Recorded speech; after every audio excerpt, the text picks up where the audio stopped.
Okay, my friends, welcome to another episode of ChristianPodcast.com. I'm Beto. I'm here with my wife, Millie, and some super special guests, Violet and Olga. They have a new movie they're promoting based on their life. Yeah. So that's so true cool. Story. You usually hear of based on a true story. So we're talking with the people that the story is based on today. And that's awesome. That's Violet and Olga. The movie is called Between Borders, and it's about a family that comes to the United States as refugees from Azerbaijan, right? And there's kind of like a conflict, and maybe you can shed some light on why that conflict happened, because it is pretty confusing as a Mexican and a guy that has never been on the other side of the ocean.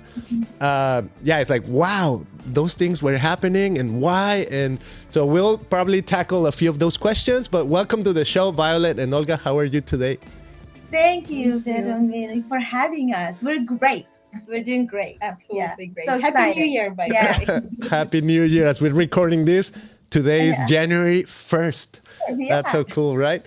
Okay. Well, start the new year. Yeah. To be here with you guys. That's cool. Yeah. Okay. So the first question is how did you get to have a movie about your life? And especially, having Elizabeth Tabish, who's now super world famous because of her role in The Chosen as Mary Magdalene.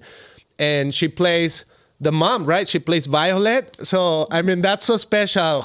Just tell us about a little bit of the movie connection. How did your story come into the big screen, basically?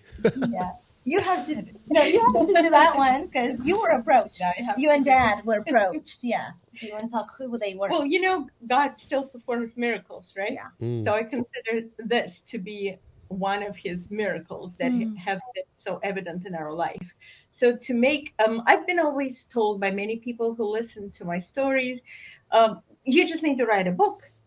It's worth of a good book. You have to. So many people told me, and I tried. Honestly, I tried, but still staring at an empty page, which is not a good feeling. Mm-hmm. So I've never done anything like that. And after so many years, the missionary who started the Church of the Nazarene in Russia, in Volgograd, where we lived, and they came to Russia in the beginning of 19th when the Iron Curtain fell, and they started the Church of the Nazarene in Volgograd. And it will take too much time to explain how all the details got together, so we started attending the church. But if you want to know how it came to the movie fruition, that's where it all started, from a brave family of missionaries with 4 children, small children, who came to a strange unknown country of Russia and started their ministry because God called them to do that. And because of them, we were saved. We became Christians. We started serving the Lord together with them. And because they were with us all those 8 years of ministry in Volgograd, and of course they knew our stories, they knew that we were already refugees from Azerbaijan. We had a piece of paper given to us in Armenia, in Yerevan, actually, officially recognizing the fact that we're a family of refugees. And they've also known our story, and they've known us, and we started serving together. So that's why when we finally ended up in the United States and got asylum in the United States from Russia, not from Azerbaijan, because we've already been refugees from Azerbaijan. And then when we reconnected with the Norrises, the missionary family, that's how the idea, God always puts that idea in the heart. That's how Lani, one of those days, just said, how about we'll just make a movie based on your life story? Would you be willing to have this movie done? And of course, you get so many questions, a puzzled face, seriously? Can it even be happening? Because I've been dreaming of a book, not of a movie. And here you are. The movie actually is possible. And that's what God performed the miracle. That's about how it came to the movie production. As for Elizabeth Tabish, that was Isaac and Lani as well. Isaac is the producer of the movie, and Lani is his father, is the missionary. So they reached out to Liz Tabish. I think that was one of the Christian festivals. And Liz read the script, and she cried, and she said yes. Wow. And so when we got that yes from her, the group didn't have much time. They needed to do it because Liz had a window, that window almost for a month. And that's why, it was so quickly put together, beautifully put together. And Liz is an amazing actor, an amazing woman. She's wonderful. And she also has Armenian heritage. Yes, Part of she her does. history Wow. happened. I think she So is that was Armenian. just a perfect. I mean, she saw herself in the story too, and her relatives and her, heritage. So all of it was just a beautiful combination, beautiful timing, and God ordained moment, really, when she read the script. So Wow. See, that's when the Bible said that God prepared the hearts. oh, that's good. Right. That's so true. Yeah, he Yes. knew it all before. Like, yeah, he already did. Yeah. That's awesome. That's so amazing. And I feel like right now, I almost feel like, because we watched the movie already, right, with Elizabeth. And I feel like, wow, she did a great job. Because as I'm talking to you, Violet, it's like, I feel like almost like I'm talking to her. That you guys are 'Cause related. I think she represented you so well, So, I mean, that's impressive. And I love how God works and the importance of telling these stories, right? And I was saying, before we started recording, like, I would love to get your input or your feedback on maybe why you came as refugees. We are immigrants. We are from Mexico. And I mean, we have our own story that we always share on our show. But to me, that's really impactful. When people come to America, especially with kind of like that sense of like it's life or death for us. So why was that? For somebody from Mexico who is like Azerbaijan sounds so far. Sounds like what was happening there. I have no idea. Can you maybe like share a little bit of light on the conflict itself that made you end up in America as a refugee? You have to go back to the why you left. Well, Yeah. yes, going back to why we left, because like you said, it was life or death when we left Azerbaijan, because there was an ethnic unrest between Armenian and Azerbaijan, which actually dates many, many, many, many years ago, back to 1915, when, there was a Armenian genocide, but still difficult to recognize for Turkey. But I'm not going to any political issues right here. I'm just saying that, may I quickly show you one photo? Can Yes. I bring a Yeah, photo sure. to show? What will it be? Very old photo that they've kept for years. Yeah. So for you to understand, this is the family of my great-grandmother, great-grandfather, who was an Armenian priest. And there is one, another young lady, that's my grandmother who raised me in Azerbaijan. So that one. So they all had to flee in 1915 or 16 when the Turkish people invaded and started killing a lot of Armenians. And they had to run and come and settle in Baku. So many, many years later, we had to do the same thing, to run, to rescue our lives, to save the lives of our children. And that was like, they actually happened in the country that we used to love and to live and to love and raise our children. We never knew that we will experience that. But when it hits you, you have to do something. If you want to save your family, you have to abandon everything that you've already accumulated, just stuff, and leave to nowhere, seek another country to settle in. And so that route was not very straightforward and direct. We had to go through and try to live in Russia, then tried Armenia, tried Ukraine, from Ukraine back to Russia, and then from Russia, the United States. And when you're saying why the United States, because all these years of wandering and tribulations and hardships, you're thinking, is there any country on this planet that will allow you to be yourself, that will not question you? What is your ethnicity and why do you wear dark hair, dark eyes, and your skin is not exactly white, and will discriminate you based on your ethnicity? So the more you think about it, the more you believe that God, especially we've got to know God, will lead you to that refuge place, which for us has become the United States, because we truly believe that it's possible. And so God helped that dream to come true. Wow. Yeah. Thank you for showing us a picture of your family.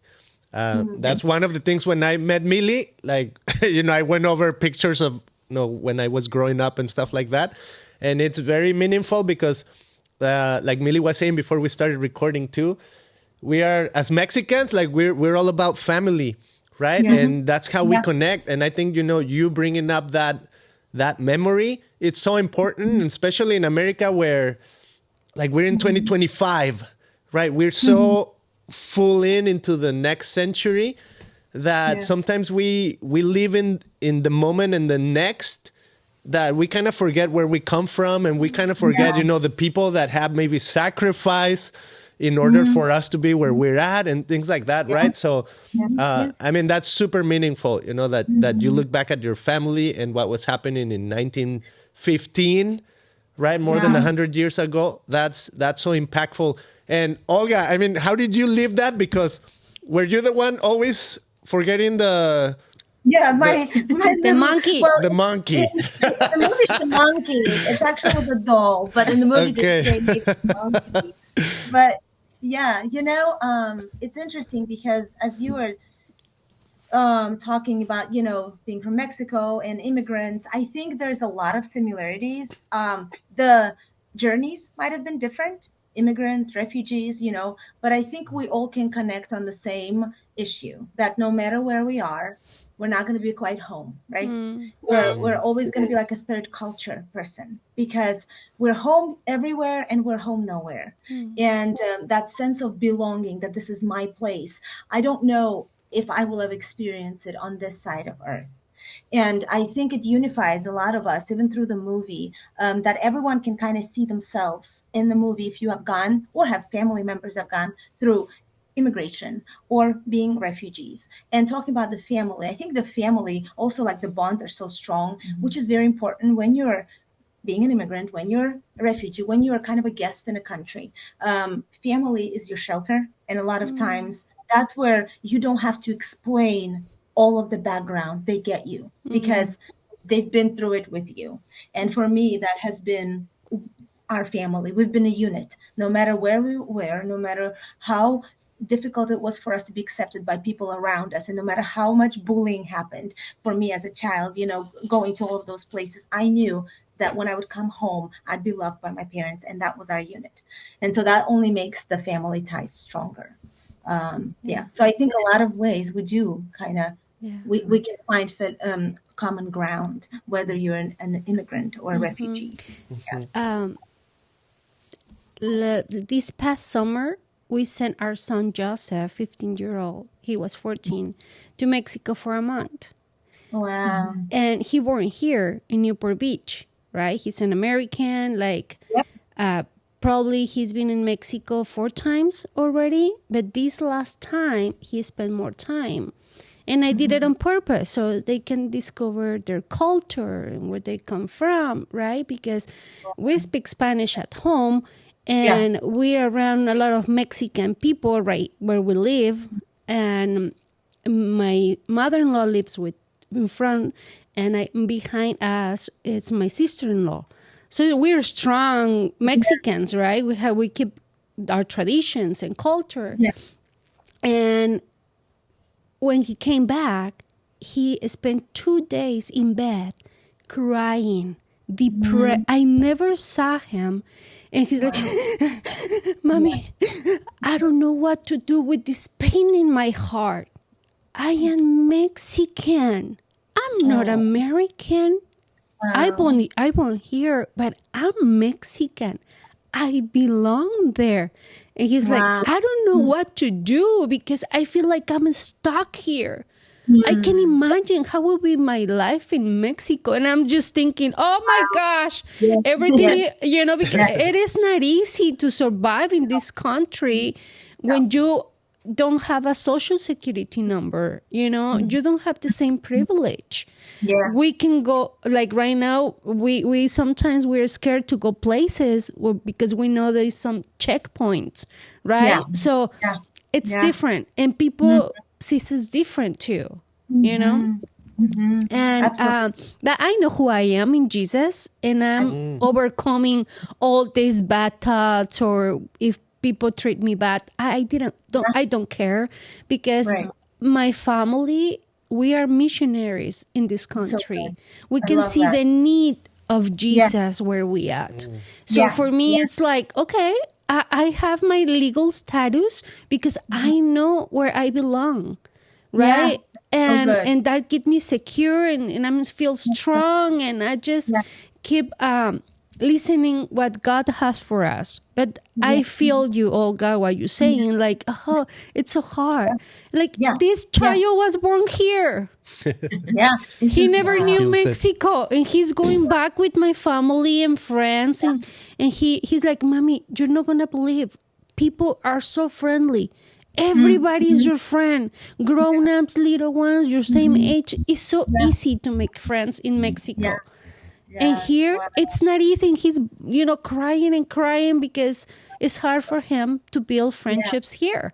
Because, or they have their own friendships. Or you need to have money, status to hanging out with them. I don't know. It's weird. It's weird. Even, my kids, they weren't born in the U.S., but they've lived here for the past 6 years. And bringing lunch to school, I'm shy to bring my lunch to school. Why? Because the kids don't know what I'm eating, and they think it's gross. It's things that they don't know how to eat. They don't know what are you eating? Are you eating dirt? And it's because, people that are born here and grow up here and have their traditions, they have no idea how hard it is to fit in and be a part of any culture. It's because you have to have this skill that you kind of take on upon yourself when you move. I have to be able to find common ground, and I have to fit in. And that's not something people that have lived here all their life and understand. So I do agree. It's tough. It's tough. But still a beautiful bubble where we live. Right? Yes. Like you say, it is like we love it. We love it. It's so much, it's freedom, and I feel safe. We never put lock on our door. My pastor was saying, like, I'm going to drop off Millie. Maybe she needs to have a key. And like, no, we never close our door. It's always open. We only close it when we sleep. Well, that's the only time, because our family lives around. So I leave the door open in case they need something. Or I need them to go and take out my dog, That's But we went for 4 days to Santa Cruz, and the door was open during 90 day, like. That's so wonderful, yes. Because it's so safe where we live, and it's a blessing. And our dog can just terminate anyone.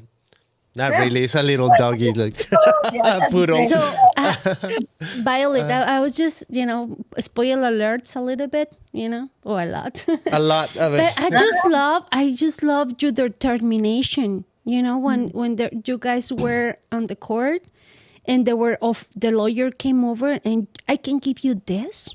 But but take this offer. And for you to think like, oh no, you trying to send me back again. No, but that's where the faith comes and works. Oh, I was like so proud of you in that moment. That you say like, you don't even watch your husband. You're like, no, now? That's not an option. That's an Armenian power. Like, no. By the way, that was 4.5 hours hearing in Washington in a courtroom. In 70 plus people from the South Charleston First Church of the Nazarene from here drove to be with us, to stand for us. And so because they all couldn't fit into the courtroom, because, the courtrooms are usually not that large, half of them were behind the doors praying. Oh, wow. Half of them were with us, and every seat was taken, and we were going through that hearing, and it's so well portrayed in the movie that when we came to the final point, when you have to hear the judge's decision, that was the most terrifying moment. But we prepared ourselves to any outcome. We said if denial, that means God wants us to go back and continue suffering, and that's needed for something else. But if he grants us asylum, we will be so grateful and blessed so we can continue serving him here. And my husband likes when I'm telling the story about the last minute when actually the lawyer was so well spoken and so well articulated, and literally she brought the whole list of points, bullet points, saying safe, safe to go back to Russia. No fear. You cannot stay here. You have to go back. And then that was her final word. And then our attorney was given a chance, but unfortunately, he could not defend us. He could not bring any statement and argument against what she said. And we're sitting in our seats knowing it's done. We're going back home. And so the judge stood up and he said, well, thank you very much. The lawyer, you've done a tremendous job. You've proved probably everything that you've known. And he kept bragging about her. So that's literally what I did. I closed my ears and I buried my head down in between my knees because I didn't want to hear that saying denial. And then the judge continued, and at the moment he paused and he said, but. When he said but, I opened up my ears. Unplugged, and I'm looking at him and he says, but asylum granted. And when he said asylum granted, the church people didn't care where they were. They were up on their feet, saying hallelujah. And it was such a beautiful praise noise in the courtroom, praising God for the miracle. And the judge allowed it to happen. He was proudly watching and enjoying, the vibes of it. But of course, the lawyer didn't like that. And she said, I will appeal the judge's decision. Wow. Wow. And the judge's response was, you're welcome. You have 30 days. Oh, my God. That was personal. Yes. Wow. And the judge said, my decision is final. I'm saying asylum granted. And so, of course, then he left and we kept, we came to the lawyer. I hugged her. And I said, well, thank you. You're such a professional. You've done a wonderful job. And the church people came and hugged her, and maybe that melted her heart. Wow. She never appealed. Wow. And so that was, that's how it all ended. And that was all God's work. It's like God's love. Yes. Like, you're showing the love where it's unexpected. Yeah. Yeah. Wow. What an incredible story. And I also love kind of like spoiler alert, like Millie said, the journey to faith as well, right? Because I think at the beginning you said, I come from communism and then end up in Russia. And then, there's a few like really harsh treatments that we see in the movie. And I don't want to spoil them, but it's like, wow, like you went through that. And you might see some in the trailer, right? The trailer of the movie. Yeah. And and then you end up in America, but not also just in America. You also end up in a community of faith, and now with a different set of values for yourself and for your family, right? Faith and belief in God and everything that comes with that, right? The joy, maybe hope, peace, like all these things. So maybe just my final question before we talk about like where people can see the movie would be that, what was it like for you to come to encounter maybe Jesus or Christ or God in this journey? That's good. Well, I got saved on my physical birthday. It was a group of missionaries in the church in Volgograd that there was a special message. And of course, there was always a call to accept Jesus. I remember that I didn't even hesitate for a second. I was just right there.